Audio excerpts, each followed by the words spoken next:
Nellore TDP వర్గ విభేదాలు బగ్గుమన్నాయి. ఇక ఆత్మకూరులో మాజీ ఎమ్మెల్యే కొమ్మి లక్ష్మీనాయుడుతో కలిసి ఎన్నికల ప్రచారానికి వెళ్లిన ఆనం రామనారాయణ రెడ్డికి తెలుగు తమ్ముళ్లు షాక్ ఇచ్చారు.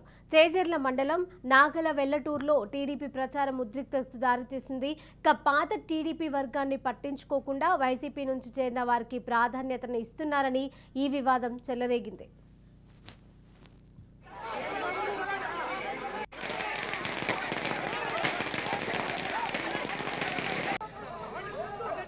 కొమ్మి లక్ష్మీనాయుడుపై ఓ వర్గం దాడికి దిగడంతో గొడవ మొదలైంది. తెలుగు తమ్ముళ్లు రెండు గ్రూపులుగా విడిపోయి పొట్టుగా కొట్టుకున్నారు. అయితే తమ్ముళ్ల ఫైటింగ్ ను ఆనం ప్రాణాల మీదకి వచ్చింది. ఒక్కసారిగా దాడి చేసుకోవడంతో తీవ్ర ఉద్రిక్తత నెలకొంది. అక్కడే ఉన్న ఆనం కార్యకర్తలను వారించే ప్రయత్నం చేసినా ఎవరూ వినిపించుకోలేదు. ఆనంను పక్కకు నెట్టేశారు.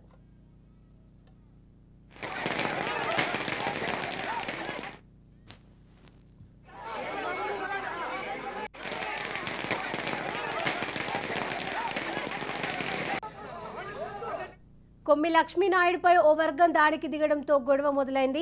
తెలుగు తమ్ముళ్లు రెండు గ్రూపులుగా విడిపోయి పొట్టుగా కొట్టుకున్నారు. అయితే తమ్ముళ్ల ఫైటింగ్ ను ఆనం ప్రాణాల మీదకి వచ్చింది. ఒక్కసారిగా దాడి చేసుకోవడంతో తీవ్ర ఉద్రిక్తత నెలకొంది.